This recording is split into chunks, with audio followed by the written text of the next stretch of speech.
I get to add my welcome. Laura Andrews, Director of Institutional Advancement for the university. So I get to offer the official welcome from Antioch. And it's so nice to have our speakers, wonderful friends, and you all, some of whom I know and some of whom I'm just delighted to know that you're alumni, since I'm the alumni person.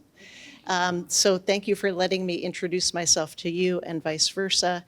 I also wanted to just honor, and Diane Hewitt, who hired me as Director of Admissions, was saying that I was wanting to honor Roger Peterson and David Singer, who Roger was not able to be here, in terms of helping found the clinical psychology doctoral degree, and make sure that we have a shout out for him.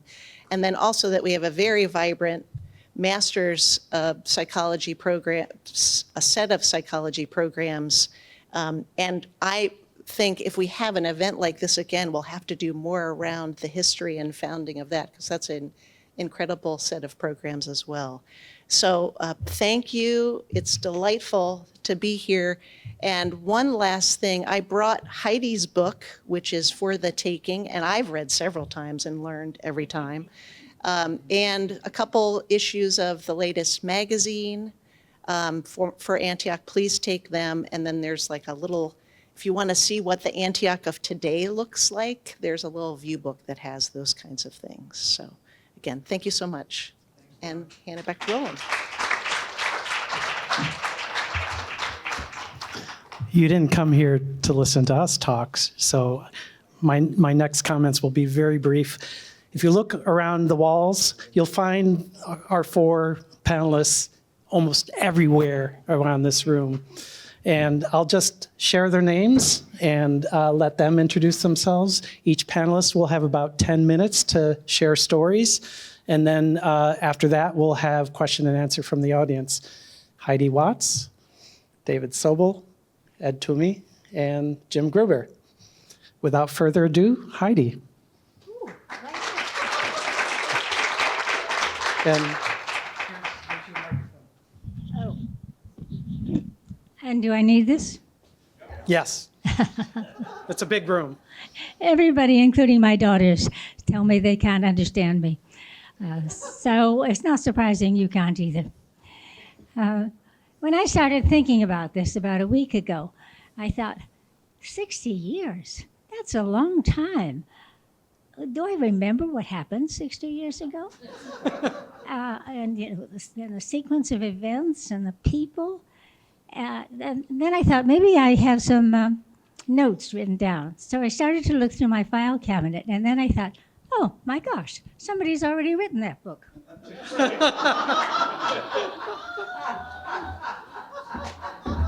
And here it is. So it's, you might say, what do we call it, a crib sheet? Yeah. And as David knows, I always was a little weak on numbers, and now I'm very weak on numbers. So dates slide by me, but we always have the Bible here that we can go back to. So I have to start with me. I moved, my husband and I and our 2-year-old moved up from Boston to South Newfane because I had a job teaching at Windham College. About 2 years after I started that job, they called me up the day before school started, the 3rd year, and said I was fired because I had participated in a faculty strike because Windham had no contracts for teachers. I don't know whether there's anybody in here who remembers this story, but in any case. So I got fired. And so that, when I had another baby. And actually, I realized this was a pattern. When I got into difficulty, I just had another baby. But, so I sort of, we started thinking about, I started looking for a job. And there was a job at the Putney Central School. And I didn't want to do a lot of commuting with 2 small children. So we found a house in Putney, which was exactly opposite the school. And all I had to do was walk across the road. And so, what? A little closer. How about that? Okay, wave your arms or something if you can't hear me the next time. Uh, so I got that job at the Putney Central School teaching 6th, 7th, and 8th grade. And 3 years later, I got fired. Again. Actually, yes. But only after the superintendent told me that if I made waves, I would never get another job. And so we thought, what the heck, have another baby. Okay. So after I got fired from the Putney Central School, for being a communist, by the way, it's a big sign across downtown Putney, communist, aliens, and pacifists go home. And that story is on my blog if you want to follow it up. In any case, I had no job. And I have to go back a little bit. And when we first moved to Putney, there was already a graduate school. It was the Putney Graduate School. And it had been started by Carmelita Hinton of the Putney School. And I'm not sure this is a true story, it's probably apocryphal, but the Putney School faculty went on strike. And after that strike was settled, Carmelita decided that she needed to train her own teachers. And so she started this little graduate school with a man called Morris Mitchell, who had come up from the South. He was an avid civil rights leader in the 30s, a man with a wonderful Southern accent and a golden tongue. He was running this little Putney graduate school, somewhere between 6 and 10 students, on an innovative program in which they stayed in Putney for a semester, and then they traveled down to the TVA or to Cuba or to some other place of social unrest and need for social justice. Because Morris Mitchell was... he was a social reconstructionist, if you know what that means. It meant that particularly that the theory was that the purpose of schools was to improve society, which incidentally sounds a little bit like Antioch, but in any case, so we had made friends with some of the people who were at the Antioch Putney, at the Putney Graduate School. And at that point, the original director of Antioch Putney was in Yellow Springs, Ohio, a man called Roy Fairfield. And he, I think Antioch College decided it wanted to expand, and they would try an off-campus program. And so Ben Thompson, who was an education teacher at Yellow Springs, and the vice president, Morris Keaton, I get the Morrises mixed up, planned a program for master's degrees in social studies teaching. And the idea was that they would start in Yellow Springs for a semester and then move up to Putney to do internships or something like that. Social studies teachers in the 1960s from Antioch were not the same kind of people the good folks of Ludlow, for instance, were used to in the classroom. And so all those students got fired. You trained them well. Okay.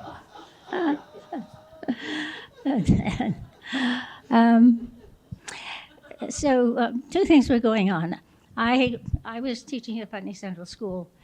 Antioch was just establishing this little beachhead, they called it, in Putney.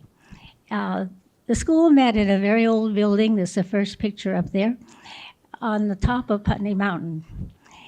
And all the students lived in that building, and all the classes took place in the Great Hall in that building.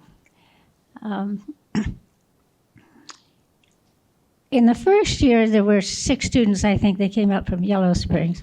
By the second year, there were probably 20. And then Antioch got some kind of a contract, I think with the federal government, to subsidize student teachers because there was such a teaching shortage. And so consequently, we could pay these student interns for being in the classroom. And we had about 8 of them, I think, teaching in pairs. One person would teach in the morning and one in the afternoon. So all of that is going on. And then I get fired. And then I'm waiting around to see what other kind of job I can do. And the new director at Antioch Putney, a man called Norman Wilson, who was a Quaker as I was, discovered I was loose, as it were, and or a loose cannon maybe, or something like that. And I've always thought there was no better recommendation at that time for being on the Antioch faculty than having been fired as a communist. So you might say my credentials were very good.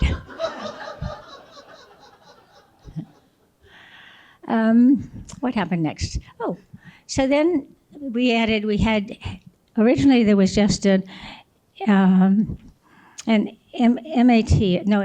I think, in social studies teaching at the secondary level.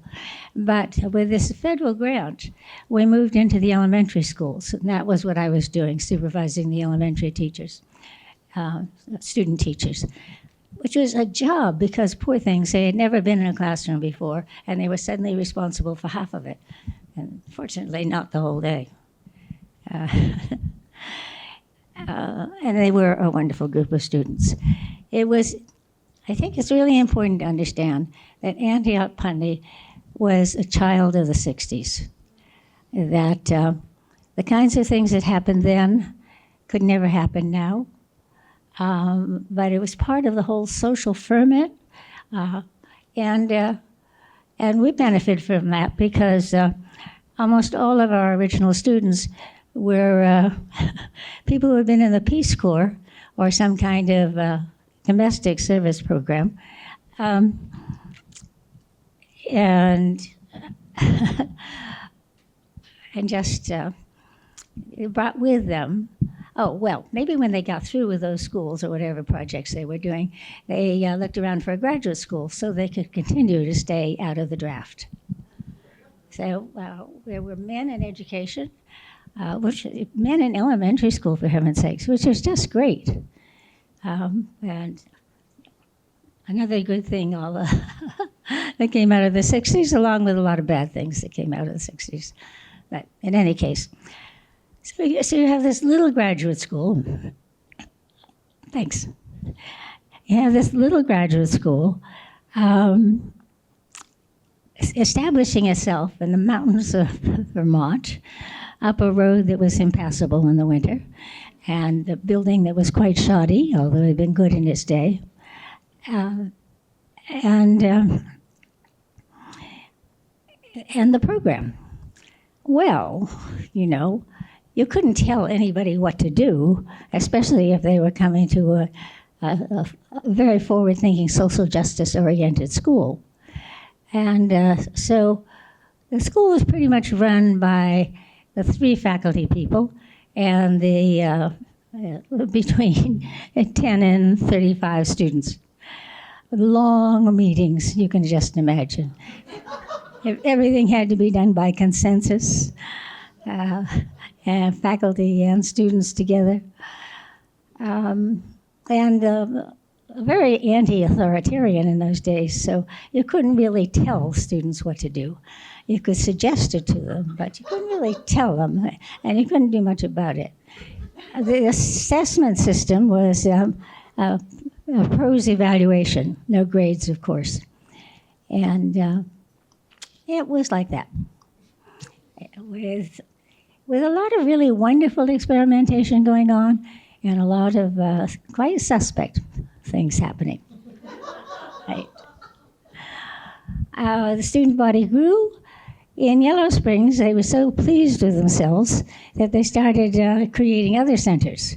So there's a center in Washington and Philadelphia, and I don't know. I think at one time there were something like 15 scattered across the whole country. And this began to be unwieldy in Yellow Springs. Where was the money coming from, or where was the money going to, and was there any kind of consistency or standardization between these centers? Who knows? So in Yellow Springs also, they started to think about whether they wanted to expand and be a larger program. So they asked us, they were eyeing a property in Harrisville. And they asked us at Antioch Putney if we would like to move to New Hampshire. And we had long meetings about it. But we decided that we were a very good beginning school, but there were lots of things we needed to get better at.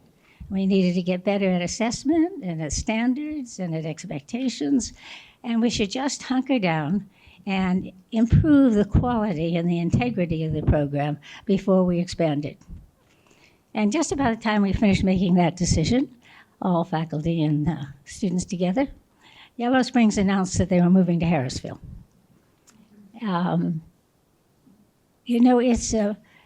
It's a betrayal if you have been asked to give an opinion and then it's ignored.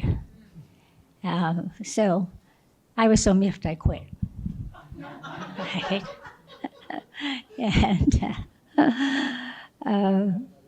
And then the school moved to Harrisville.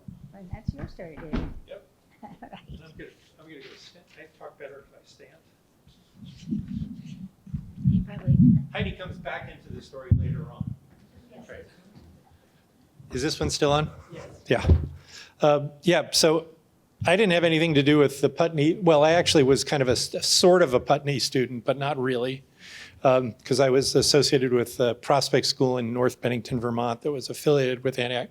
So I showed up fresh behind the ears, and the folks that had moved Antioch to Harrisville decided that it would be good to have a lab school.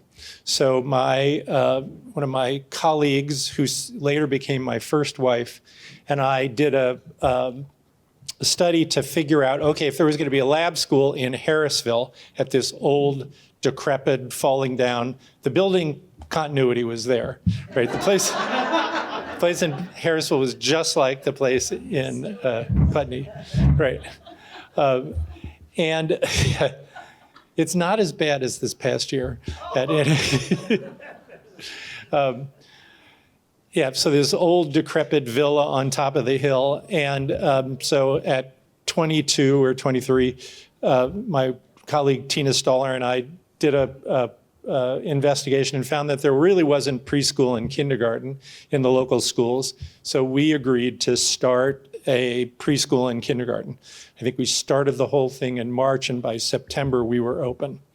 And we were making it up as on the fly. It was kind of a continuing, there's a continuing theme. So there were a lot of abandoned buildings, so they gave us one of the abandoned buildings, the old carriage house. If you go up to what's now Aldworth Manor in Harrisville, you'll see that it's now expansively beautiful, but at that point it was ramshackle. So, what? It was at, yeah, this was at Aldworth Manor, yeah. Yeah, and so we were in the school, the little preschool, kindergarten we started with, Harrisville School, was in the carriage house at Aldworth Manor. And I soon started, in addition to starting the preschool, I soon started teaching classes as well. You know, I figured, yeah, I know how to do this stuff. And the preschool was, was instantly successful. We had lots of kids. We had Antioch graduate students as interns. It was wonderful. And we stayed up there for 3 years, and then eventually moved down into the village of Harrisville and separated from Antioch New England and became a standalone place. But the school itself was child-centered, exploratory, outdoor, arts-based, unlike a lot of what was going on in public schools in the area, and really appealing. I want to describe to you one project. Eventually, the school, I was involved for about 3 or 4 years. Then there were a series of other principals. Alan Mendelson was a principal at the Harrisville School for a while. It expanded, at one point it expanded and became the public school kindergarten and went up to 3rd grade. And there was a wonderful kind of whimsical project that happened that illustrates what we were trying to accomplish. And there was a child, a 3rd grader, who was really interested in the Loch Ness Monster. And so she did lots of research, and there were a couple of artists in residence working at the school. And so the student, Kelly, or the artist in residence got the idea that we're going to make a life-size model of the Loch Ness Monster. And Kelly found out that the Loch Ness Monster probably was about 50 feet long, so they decided, no, we're going to make a half-size replica of the Loch Ness Monster. There's a couple of funded people working on the school, so they built a frame, covered it with chicken wire, and then covered it with plastic sheeting. And all the kids got involved in painting it. And then, under the cover of night, everybody decided to relocate the Loch Ness Monster into the canal in Harrisville, right? And there was a press release that said the Loch Ness Monster was tired of being hassled in Scotland, so it had relocated to Harrisville. The story got picked up by AP, was in newspapers around the country, and within a couple of days, the teachers in the school started getting letters with an article from Jacksonville or Phoenix or Seattle with people saying, it's so nice to see good news in the newspaper. The teacher then turned it into a U.S. geography lesson with the kids, to say, okay, there's all these places around the country that know about our Loch Ness Monster project. So that was the feeling that we were trying to establish with kids, and it was what we were trying to establish with students in the integrated learning program, which got formed in there somewhere in those years. I can't remember exactly when. I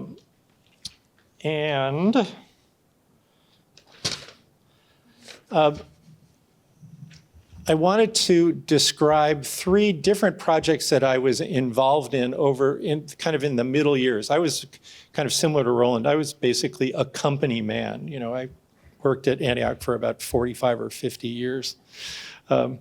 So we did, over the years, there were these really interesting projects that were kind of unusual and out of the ordinary and provocative. So one of them was a project to do nuclear power education. And it was funded by the National Science Foundation, and it was called No Nukes. That No is spelled K-N-O-W. And we had a panel. Our advisory board was the nuclear power educators from Vermont Yankee and Seabrook, and the 2 leaders of the anti-nuclear groups in New Hampshire and Vermont. The participants that came in the summertime, we selected on the basis they had to apply, and they had to tell whether they were pro-nuclear or anti-nuclear in their dispositions. And we chose an equal amount of pro-nuclear and anti-nuclear high school science and social studies teachers. And we ran summer institutes and then follow-up and then developed curriculum materials for 3 years. We had nuclear regulatory commissioners, we had prominent nuclear scientists as panelists, and and Mitch Tomashaw and I did it together, and it was one of those things like we were making it up as we went along, It was, and focus was to do controversial issues education. How do you take a really controversial issue, which nuclear power was at that point, and trying to get people to talk to each other about it and then figure out how you actually make it part of the high school science and social studies curriculum. So it was fascinating and really interesting to kind of figure out how to make this successful and how to make issues education part of what goes on in the public schools. So I could talk about lots of other things, but that's a good example of, I think, the kind of whimsical and innovative things that we tried to do at Antioch over the last 50 years. I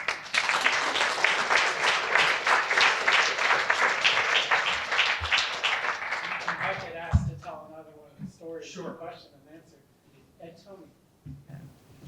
Thank you. I could listen to the two of you most of the evening and I'd be satisfied. Can you hear me okay back there? Yeah, we have a different mic. Okay. Oh my, I'm not a founder of the original Antioch. Close enough.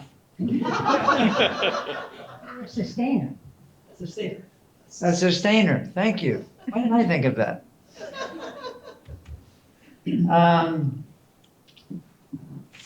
I showed up here first in June of 1976. There was an organization development program that had been experimented with around the world, but never in the United States. And so the founders of this organization development program wanted to find an institution in the United States that was willing to learn their approach to making organizations stronger. So what did they pick? Antioch, New England graduates in Keene, New Hampshire.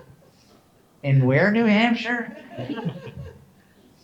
And my advisor at Harvard, where I'd done my master's, said, you ought to go to this as a participant observer. So I think there's a lot to learn here. So I came up. It was held at the Dublin School. Dublin still rents its campus out for summer programs. And it was a 8 or 9 day program. And I really did learn a lot. And I was glad I was there.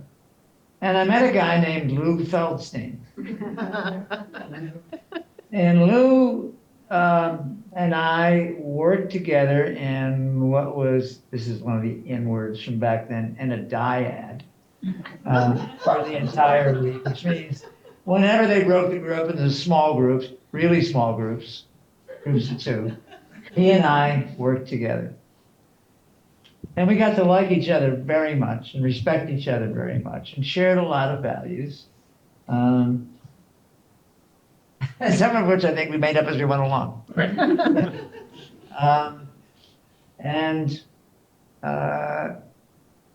By the end of the week, he offered me a job. That's what I mean by making it up as you go along. And I had 2 options. One, to become a core faculty member in the Department of Organization and Management, of which he was the chair. Or, given that he was a candidate to become president of Antioch, New England that summer, and they were going to choose someone by September, if he became the president, he wanted to hire me as his replacement as the chair of the department.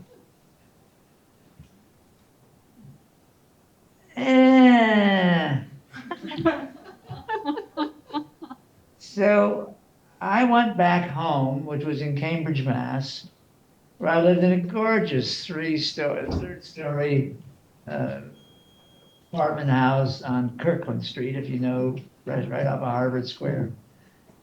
And I was in love with this woman who had the most unusual name in the world. Her name was Mach. And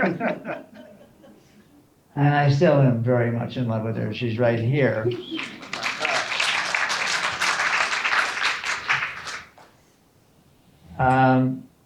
And I told her about the experience I had up in Dublin, New Hampshire. Oh, and by the way, because I lived in Cambridge, having a car was much too difficult, much too expensive. So I went back to my motorcycle days. I had a motorcycle, and I had a $15 a month garage. You think that that's not a deal in Cambridge, Mass. You don't know Cambridge, Mass. And so we talked about this on the way over. We can't remember whether we came up in my motorcycle, because I wanted her to see something I'd seen during this week, or whether we came up in her car, which was this kind of really cool, very 60s-like Volkswagen bus, of course. And what I wanted to show her was this log cabin I'd seen for sale up in the middle of the woods in West Swansea, with this magnificent surrounding of woods and open fields and a straight-on view at Mount Monadnock. Wow. And affordable. I think it was $50,000.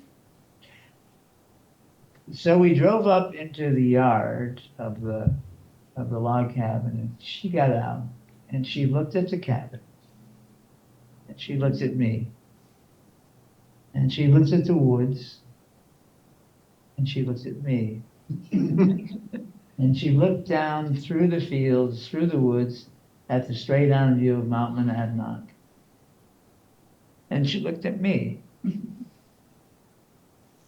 and she said, "It's you." And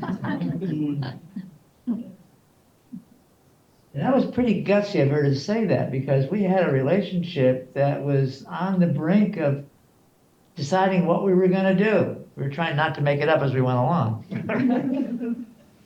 And if I moved up to New Hampshire, it was well known by the both of us that she had a very good job in Cambridge. She owned a home there, and she had 3 children there. Amanda, who at the time was 6, and Matthew was 8, and Christopher was 11. No, 10. And what's going to happen there? So we decided to give it a try. But first I had to deal with my job in Cambridge. My job in Cambridge, I had left my corporate position, and I was a half-time appointed faculty member in 2 of the graduate schools at Harvard. One, the Graduate School of Design, and the other, Kennedy School of Government. And at those 2 schools, I taught leadership skills and managerial communications. I went to visit my primary chair at the Graduate School of Design, and I said, I have this opportunity up in New Hampshire to have a whole new way of life, but I'm not ready to leave Harvard yet. If there was a possibility to have all of my classes on Monday and Tuesday, I could deal with my private consulting clients in Boston on Wednesday and Thursday, and I could get up to Antioch, New England Graduate School in Keene, New Hampshire for my Friday and weekend classes. He said, yes, we can figure that out. So we figured it out, and Mach, for the next 4 years, from 1976 to 1980, drove up to be with me every week with all the kids loaded in the car. Wow. In the Volkswagen bus. And I can't even remember what the stickers were, but they were the kind of stickers you would imagine. Communist stickers. Same ones I had. Same ones you had. They may have been yours.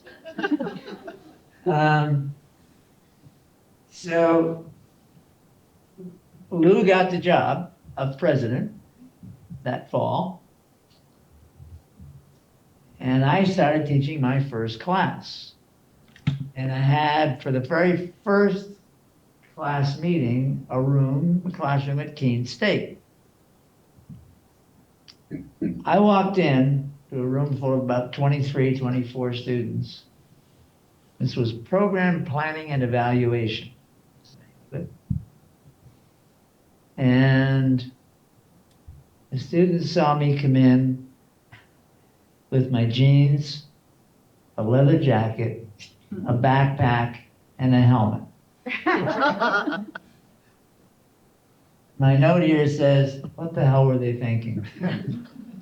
And by the way, my notes, I'm looking at my colleagues, except for Heidi, who spoke off the cuff, bless her. But I'm looking at David and Jim, and they've got these nicely lined up, typewritten, neatly printed notes. And I did what I always do. I grabbed the nearest thing I could find to a chart pack and wrote my notes. The best student I had in that class, really outstanding student. I could always tell he had read the material. He was a leader of discussions. He wrote fantastic papers. His name was Jim Craiglow. And he was finishing up his MED in administration at Antioch, New England. And he finished it up that spring, as I recall. A lot of this is as I recall.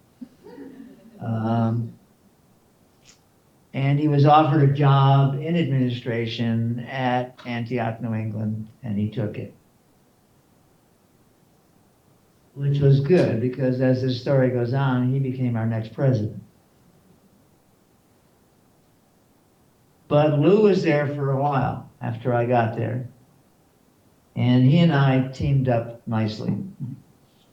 We did a lot of creative thinking about what we might do to join our colleagues in education and in environmental studies, particularly those two. And at the beginning, a little later on, our colleagues in the psychology department who began to offer services to those who needed them and couldn't afford them elsewhere. So we began to think of local and statewide projects that we could do. And we partnered up really well. For a nice Jewish boy and a nice Arabic immigrant kid, we teamed up really well. And these projects that you read of now that combine a team of Palestinian and Israeli filmmakers or book writers or program developers, they were second to us.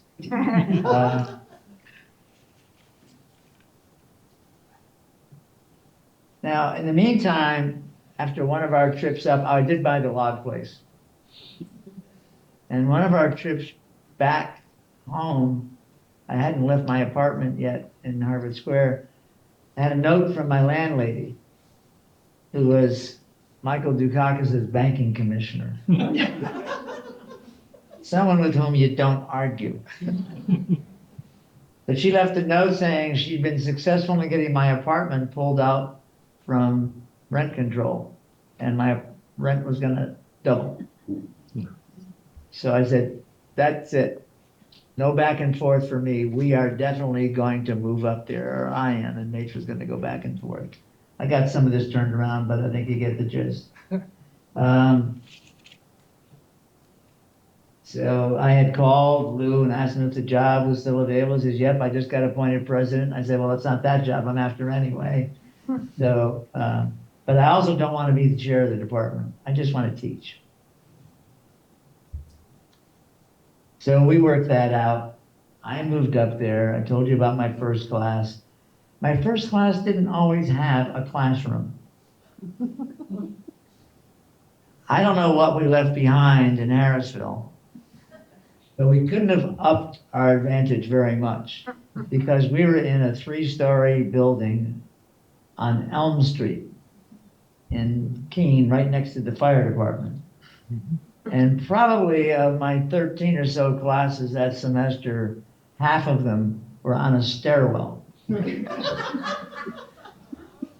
That was Antioch, New England, making it up as it went along. But I learned how to lecture from the bottom of the stairs, from the middle of the stairs, from the top of the stairs. Something I never thought I'd have to do. I taught for a few more years and began then doing some consulting internally to some of the other senior leaders at Antioch. And I loved that work. And I loved working with them. And I loved teaching. So this is going to be encouraging. I'm going to flip another page. But in 1980, Mach moved up full-time with one of the three older children. And that was Amanda, our daughter, Mach's and Peter's daughter. But the two boys wanted to finish school in Newton, Mass. So they stayed behind with their dad, but they came up every Thursday, Friday night, Saturday, and Sunday to be with us. And that was a glorious time in our relationship, and I built a very fun, warm, touching relationship with all of them. And it still exists today. And Amanda's now 52, Matt's 54, Christopher's 56. And then we had a baby. And I didn't get fired. Some people do it the easy way. Our baby was Joshua, and Joshua this year is going to turn 48. 47? No, 48, yeah.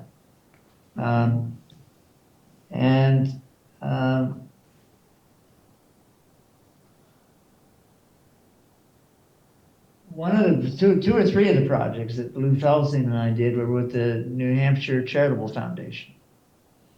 And they were very, very impressed with him particularly. And they hired him away from us to be their next president. And that was in 1982, I think. At which point in time, I think Jim Craiglow became our next president. Mm-hmm. And Lou became the president of the New Hampshire Charitable Foundation and stayed in that role for 24 years. And I think, and maybe some of my colleagues can remember, or anybody else in the room, I think he quadrupled the assets. At least. He really expanded it, and it became one of the 25 largest community foundations in the country. Mm-hmm. And Lou was asked to speak everywhere and wound up getting 7 honorable doctoral degrees. Wrap it up. Will do. Here, I thought I hadn't taken as long as anybody else. Oh, we're in luck. I only got one more page than that. But Lou and I continued to partner even after he moved up to the Charitable Foundation, and we brought Antioch, New England all along with us every time. And we formed Leadership New Hampshire. We formed the Charitable Foundation, which Mach and I consulted to for 16 years together. And Jim, isn't that when we did the Antioch Institute for New England? That's 93. We That's started up, 93? yeah, 93, yeah. You gonna talk about that? Yep, that's what Good. my assignment was, yeah. You're in luck. Good segue. Yeah. So while I'm not a founder, I think I helped create what Antioch began with these other 3 people up here, and that is becoming a part of this community and integrating ourselves with this community. And when people needed help, they knew to come to us for help. And I was so proud to have joined people like Heidi and David and Jim and others, some of whom are in this room and some are not here tonight. But it's a great way to be considered a founder, and I thank you very much for including me in this group.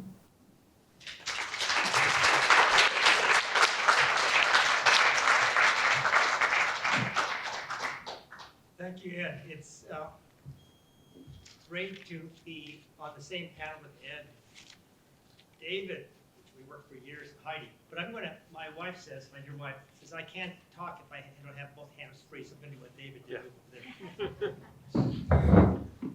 I have to flap my hands still.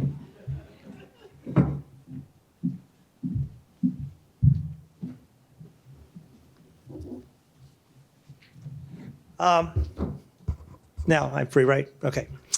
Following how everyone gets fired here, I was fired from my town. I worked for 10 years. I had a regular, normal job up north in the 80s, late 80s, managing a government in Vermont. And I was fired there. They had to rehire me because they didn't fire me properly because the developers took over the Board of Selectmen. They didn't like the impact fee ordinance I wrote. They had to pay for development costs, and they decided to get rid of me. But then they had to hire me back, and then it was bad blood. So I decided to come down and leave a normal job to be at Antioch. But before I go into that story, I just want to say something first. I wanted to recognize Jim Craiglow. We lost him recently. And Jim was a really beloved friend and president of the university here, and a wonderful leader for Antioch from everyone I spoke to. He was really willing to listen. He supported student learning. He was able to really do things and also had some good common sense, which is also not always too big supply at Antioch. He has common sense too. And so I wanted to just say how much we missed him. And I'll start off how I started here by my meeting with Jim Craiglow in 1993. See, I can't remember all the dates. So Delia Clark and I were working with community engagement activities in Vermont and other areas. And we decided to start an institute to do community engagement, solving problems for communities, problems that communities had, and help them work on their problems, give them support. It's pretty basic. So we sat down with Jim Craiglow and says, we have this idea. We've been doing this. We like to do this. So we like to bring people together, help support them. We raise our own funds and do this work. And he says, well, we show him a little video of our work. And he says, oh, I really like that. Yeah, that's great. I'm willing to have you join Antioch. I think it's a great idea. However, I don't have any space in our new building that we just had built in Avon Street, so I can't give you any office space, and I don't have any startup money either, or you have to raise your own money. But if things go well, which I'm sure they will, after a year you're going to have to pay like 10% overhead for staff. And so we said, okay, we'll do it. So we had everything ready to go. Everything was put together. And my wife and I figured we'll eat less food, we'll be okay. And from that point, what happened? Well, we needed some work. So I went to the city of Keene and says, we noticed you have no pathways in Keene, no bikeways. Have you done something about that, or what's the problem? He says, well, we tried last year. We thought we did a plan, and that person didn't like it, this person didn't like it. So we don't know what to do now. He says, well, we're willing to take it on. And he says, well, that's great. We don't have any money. That's no problem. He says, well, maybe one city councilor might write a little check to give you some cash to help so you could eat too. Okay. So we got a little cash for a city councilor. And we decided to take our approach, which was very Antiochian. We didn't know that at the time, it was just our approach. It was actually not trying to be the expert in the room, but to try to bring everyone together, all walks of life, and give them the resources, work as kind of the vessel, the whole people together, support them, and see what they would come, and they would own it together. So we organized in fall of '93, 2 forums, one in November, one in December, that would help plan a master plan for the bikeways in Keene. So we spent about a month or 2 trying to get people to show up. You know how that is. And we got the mayor, the city manager, the city councilor. We have the bike path committee that were kind of not getting along, but they were trying to solve problems, and citizens. We got about 30, 40 people at the rec center in Keene. And we showed up, and the planning office, I asked for 3 large maps of the city of Keene, just the highways. And we brought markers and tape, blue tape, always have blue tape. And we said, we're here to plan a master plan of pathways for the city of Keene. And you're going to do it. And we told them, there's potential federal funding if we could get this all figured out. The pathways have to be useful for people, transportation for kids, for safety, all that stuff. And so we broke into 3 groups, gave them markers, gave them big sheets with so all the road system. And says, okay, you have an hour, come up with a master plan. Put phase 1 in red, phase 2 in blue, phase 3 in yellow, whatever it is, and come back in an hour and tell us what you did. So they all headed off, mixed groups. And they're all drawing and discussing things, maybe 30 people per group. And they came back an hour later, and we put them all on the wall. And said, wow. Then I started, look at these commonalities. Everyone wants the bike path. Part of the bike path's high phase is the railroad. You just don't want to stripe the roadways. You want to turn the railroad beds into the bike path. That's interesting. We said, so now we'll come back in a month, I said, and we'll put the 3 maps together, and we'll show it to you, and then you get work from there. So they came back in a month, and within about an hour or 2, we all agreed on the detailed master plan for the city of Keene pathways. And I actually brought the original 1994 January master plan adopted by the city that has their map in the back here. Here it is. There she is. Okay? And there's, on the bike path, there was actually, they made this in hard plastic and blue, right? There's a sign. That's the master plan. So then we got together, we wrote I said, we'll try writing the first grant proposal for you. So we wrote the first grant proposal. They gave us a little support for that. And that was funded. That's they got the 80% of the money to build the path from Main Street east, okay, all the way over. And then that was going pretty well. And then we said, well, we got some other projects too. We got called to go over to Bulgaria, help them create the first national solid waste plan for the country of Bulgaria. And so we were working with large groups over there, getting the ministry and all these people together to assess their problems, see where the priorities are, blah, blah, blah. So I came back and I said, they said, we got the money, write phase 2 grant. Okay, so we wrote the second phase to go over from the west from Main Street, got that done.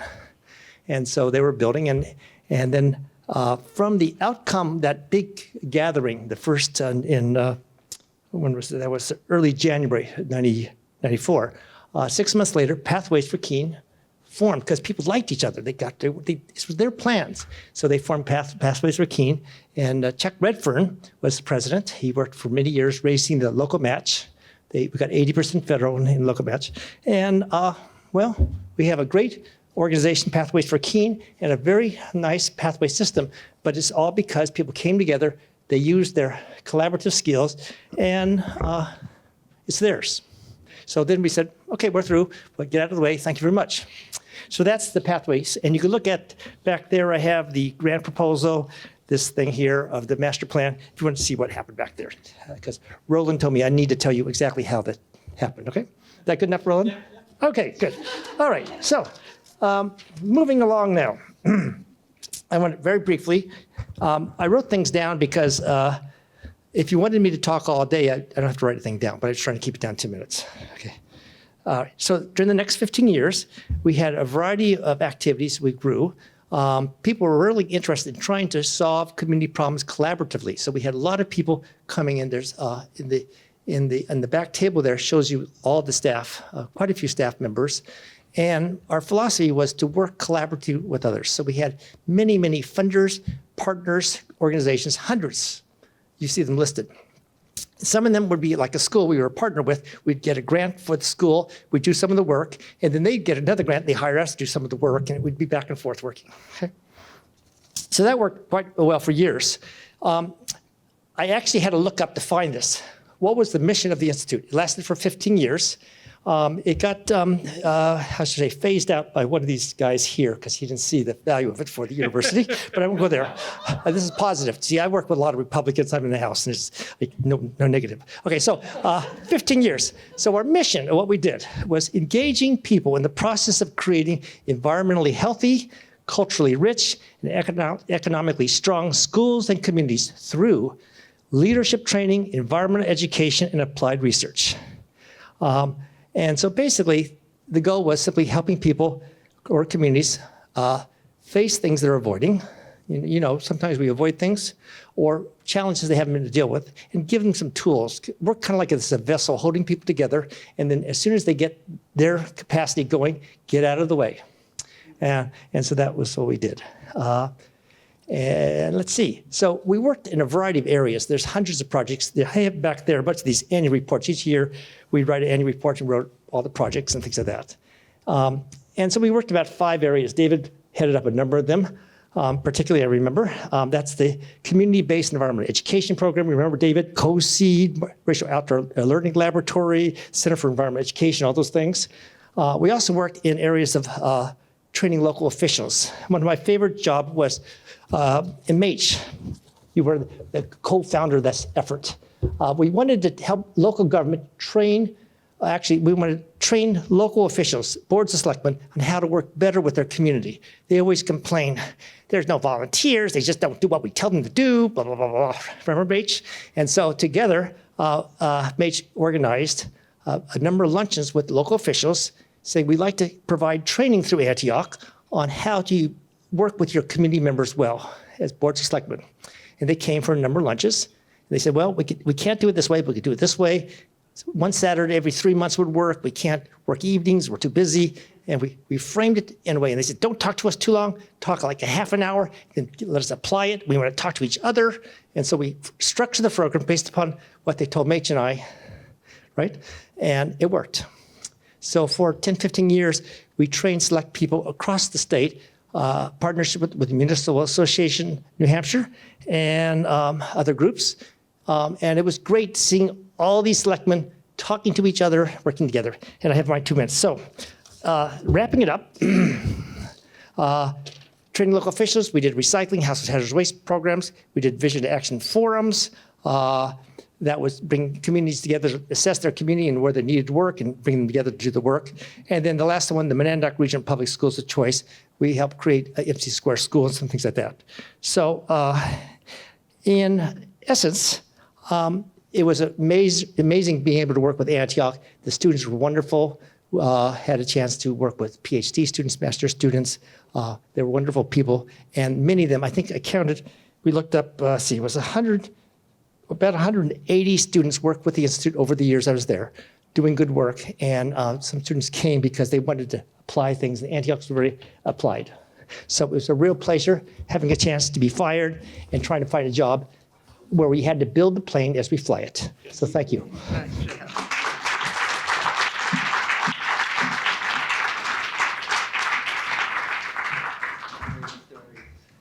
We're going to move into the question and answer portion, but I'm going to take my prerogative as convener of the panel.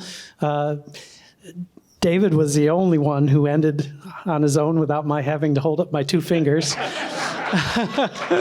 So, David, I'd like to ask you, what's the wildest or the most fun thing you ever had to do with students? And it could be one of the other things you were about to share with us. And if you want to come up here, you could do that, or from down there. I think the wildest things I can't actually Microphone? Yeah. The wildest things I can't actually talk about. But Harry and I were talking earlier. I'm trying to think if there were students involved in this or not. But there was a phase when I was really interested in solstice and equinox rituals and looking at the Celtic roots of solstice and equinox rituals. And so we got Eleanor Briggs, who was the founder of the Harris Center, really interested in this whole process. And we were worked with the Harris Center to do some of these events. And so we ran a summer solstice event for a small group of people. And the significant visual experience or event during this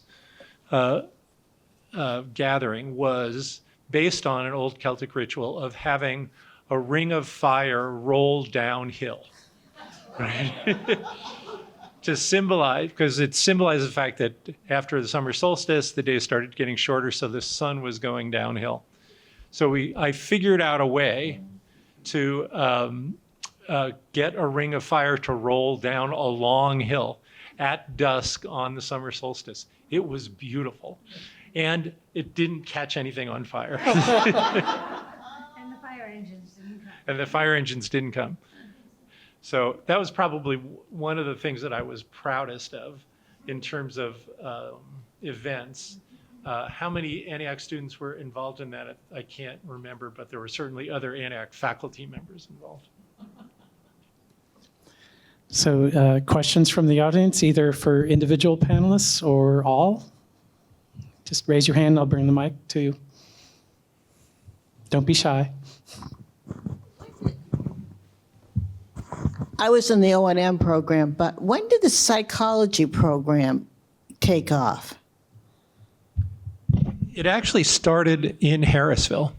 It was when, we were starting an education or kind of reviving an education department at Antioch, and there was, it was started in Harrisville, a counseling psychology program.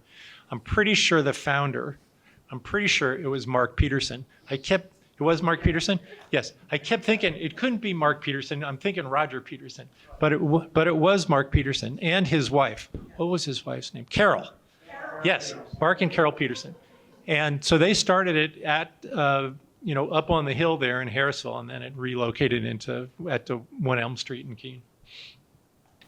Now, if you want to talk about coincidence, it was Mark Peterson, who was my Harvard advisor, who told me to come up to this program in June of 1976. Awesome.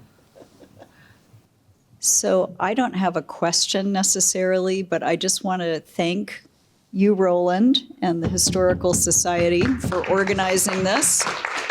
And the four of you for sharing stories that made me smile so my face hurts and laugh probably more than I've laughed in a very long time, and given us an excuse to all be in this room together and to appreciate really some of the best memories of what the spirit of Antioch has been for 60 years in the northeast part of this country, and to remind me what we still need to do in terms of refinding that spirit. So thank you.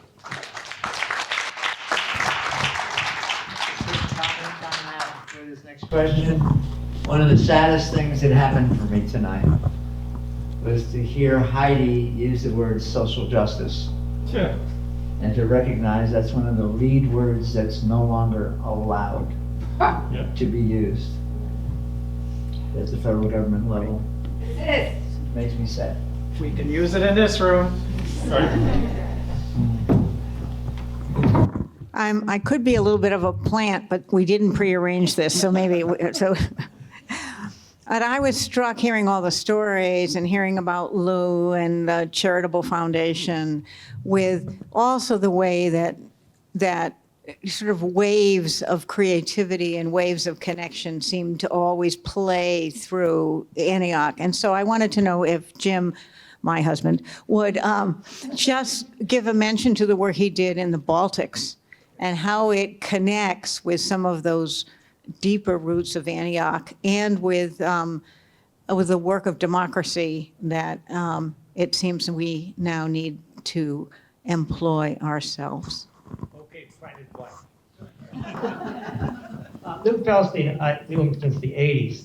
He told me how he, I just tell a boy quick story. From the 80s, Luke told me how he got, how the student told him he was a terrible teacher and told him he should get involved in administration. Anyway, anyway,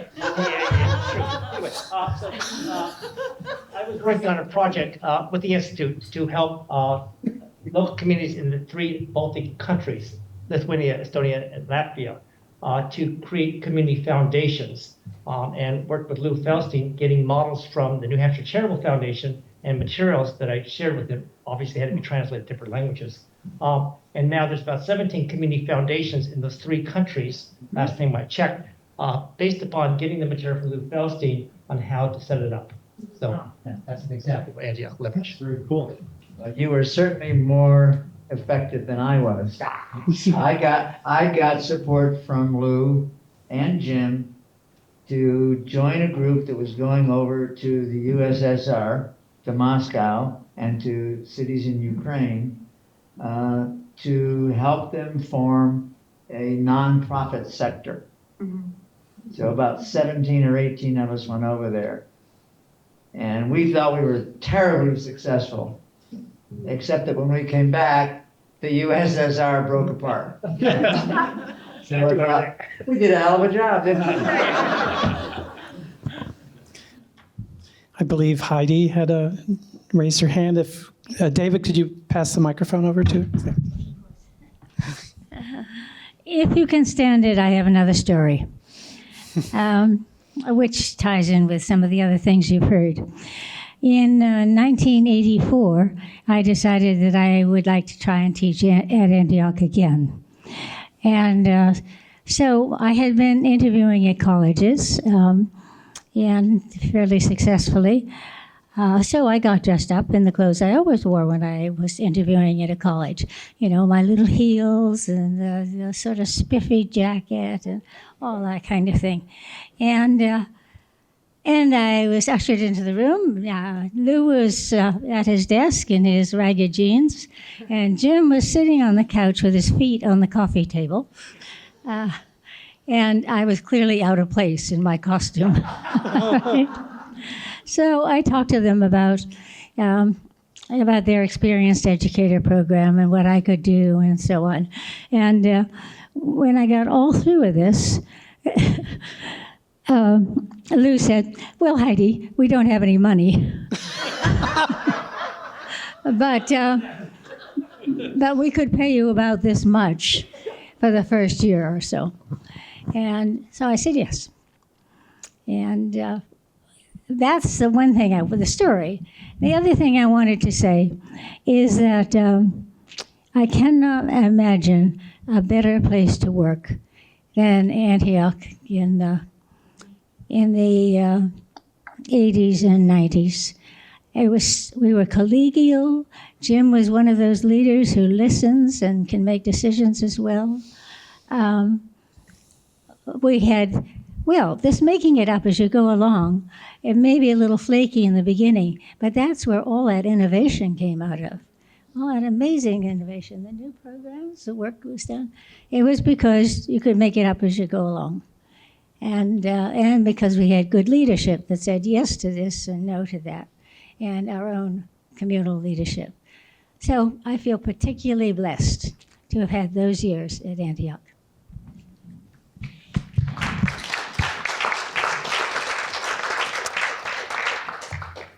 Another question?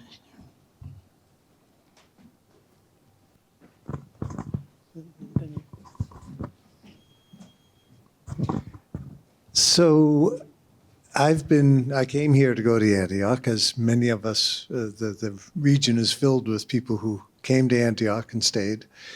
And I'm also in the Elm City Rotary Club, and several of us have been involved with that. And we often, in a meeting, something about Antioch will come up, and we'll take note of the impact that Antioch grads have in this community. If you go down to City Hall someday, and the number of people working in the departments there, obviously people working in environmental areas.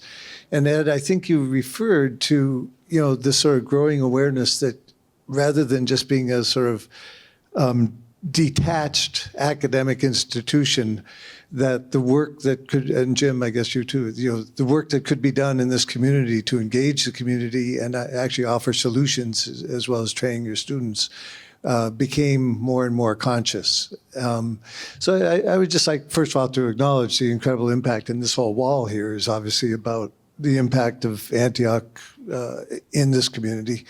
But if you could say a little bit more about how that maybe that even growing sense of consciousness about engaging the community of the Monadnock region to be part of your project.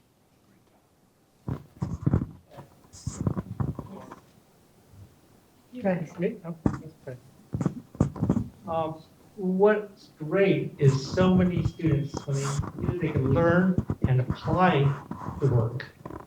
They actually came here because of the pragmatic and creative attitude of Antioch itself.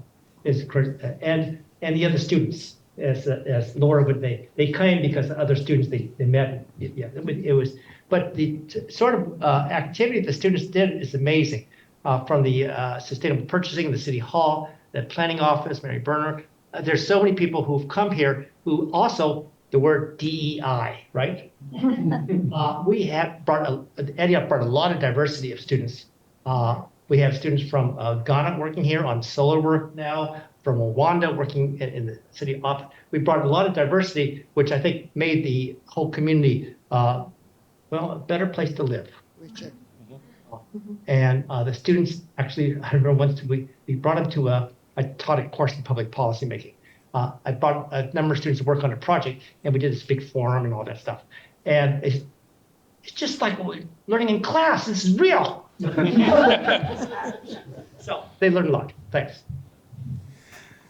Well, I was a student at Antioch. I came in '77, I think, and I was there at the old Elm Street building where we had classes in local church basements and over when the Beauty Academy wasn't teaching in one of their classrooms, and then later moved on to the next building with them. At that time, you had a Master's of Science teaching program, so I got to follow animals out in the woods with Meade over at the Harris Center, and learned a lot. But you brought in Martin Johnson, the former Environmental Secretary of Vermont, who wrote Act 250, and then taught us and started the environmental management combined with O&M program. How did you ever get Martin to do that? It was so phenomenal to have the class of people that he brought in to talk about environmental management. Yeah, I don't think any of us know about that since it was an environmental studies initiative. But I remember him, and he was a remarkable teacher. Yeah.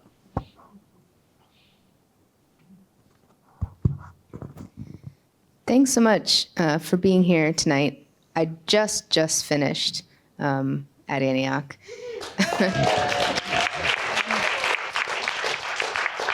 I'm curious, given your experience and perspective and the longevity in this community, what advice do you have for Antioch now and moving forward?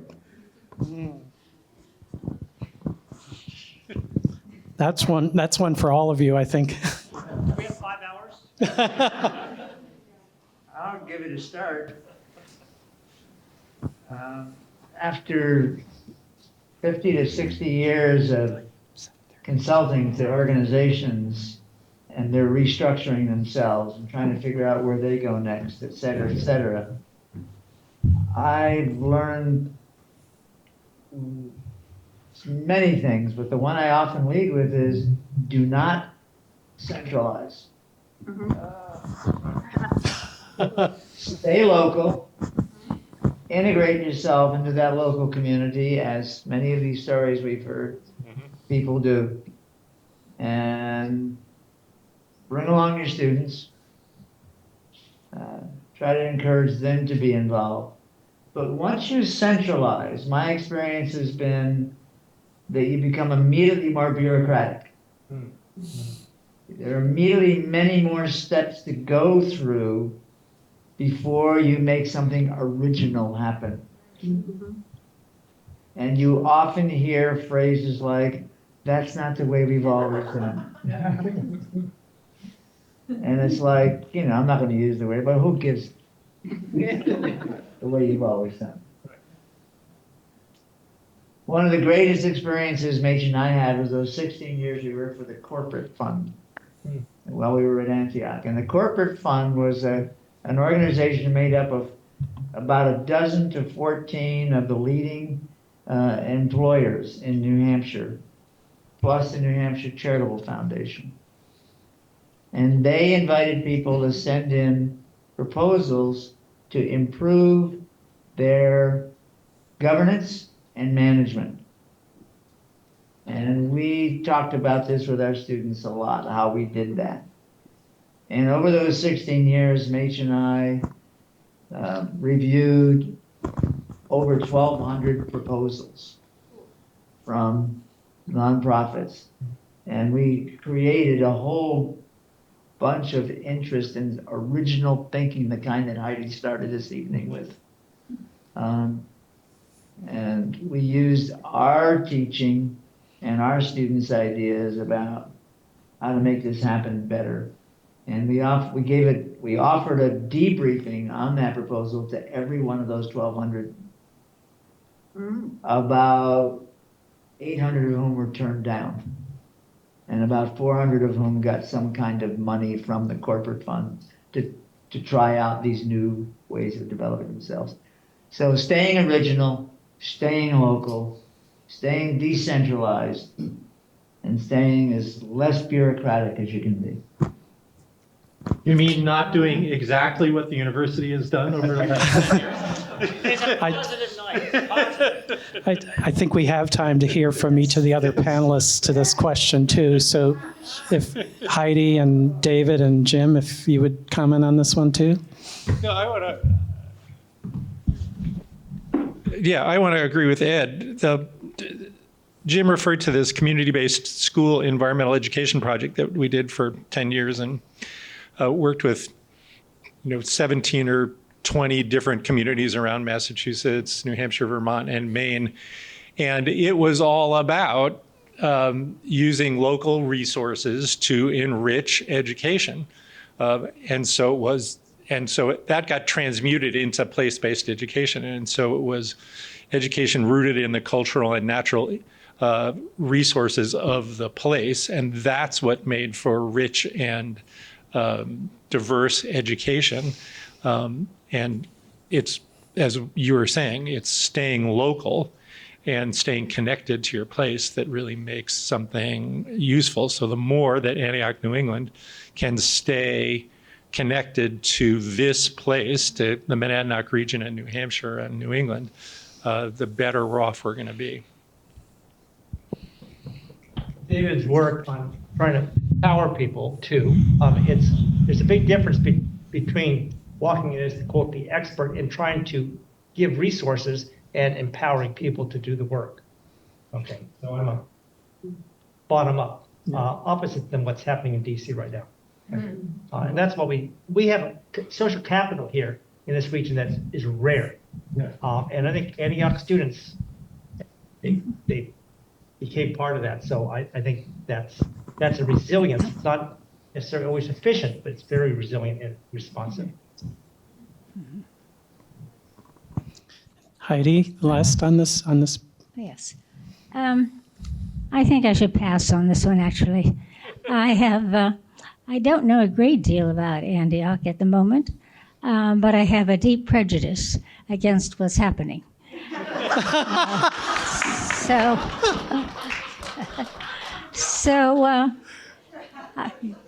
I said I was very grateful to have been teaching at Antioch then.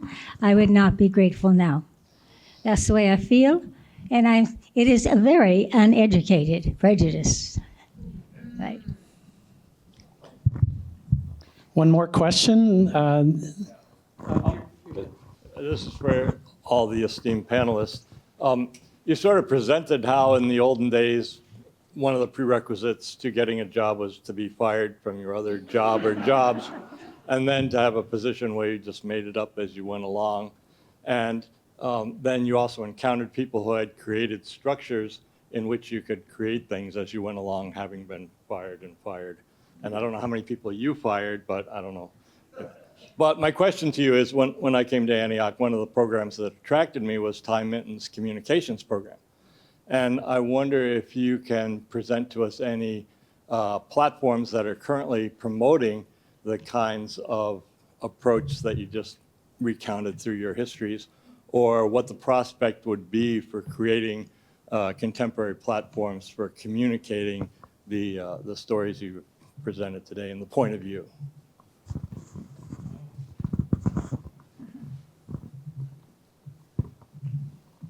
Shake your hands. I don't have a quick answer. Think about it for a minute. I'll make one up as I go along here. One of the things I enjoyed most about Ty Minton, as an example, I think it's a wonderful example to give, is that Ty was very consistent in inviting you in to his conversation. To the point where you felt smarter than you were. I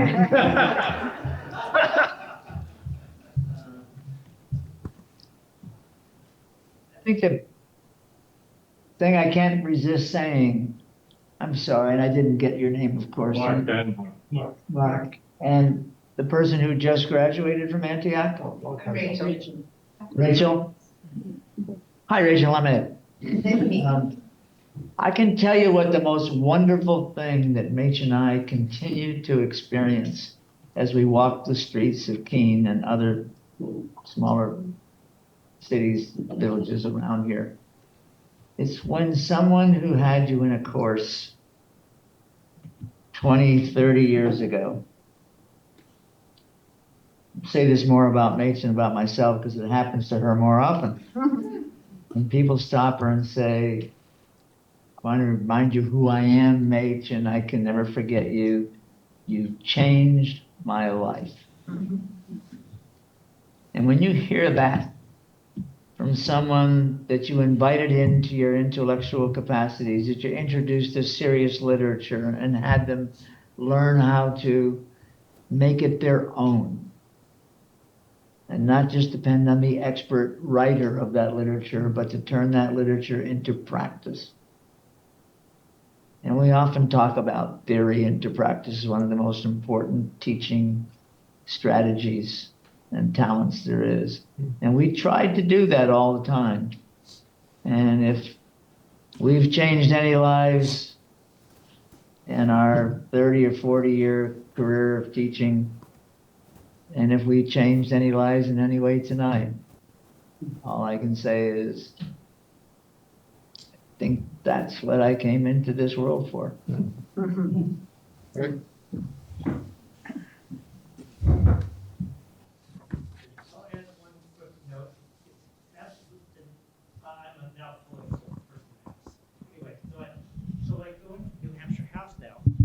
There's usually a bunch of people outside protesting or pushing for legislation, or inside the hallways you walk to the chambers. Almost every single time I run into Antioch students for 10 or 20 years. It's amazing. And you walk down and they're hugging you. Thank you, remember my class guy. So they're actually making an impact. It's really wonderful for me and to see how many Antioch students are there, or even educating during lunchtime the other house members.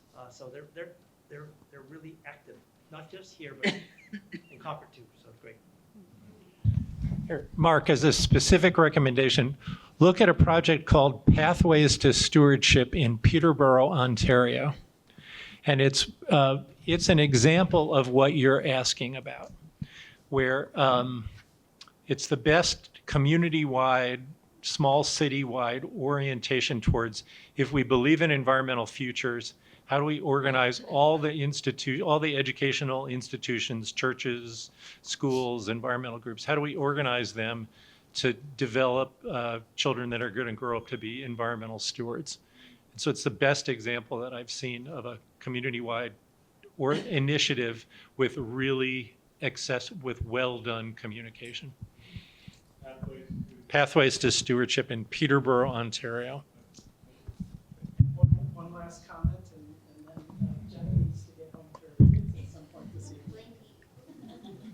So I'm a 2015 graduate of Antioch, and I actually wanted to add another, for instance, as David Sobel would say, to this question, because actually the Historical Society here is a living and breathing example of that. I've had the distinct honor of working directly with Jenna on the curriculum frameworks for the pedagogy of place right here at the Historical Society. And I can definitely say I'm one of those people that Antioch changed my life.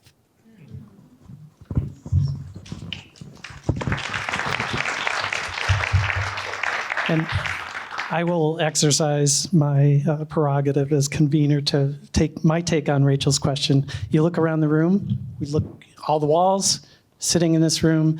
To me, my answer to every question that presses against us at every level of society and government is it's all about relationships.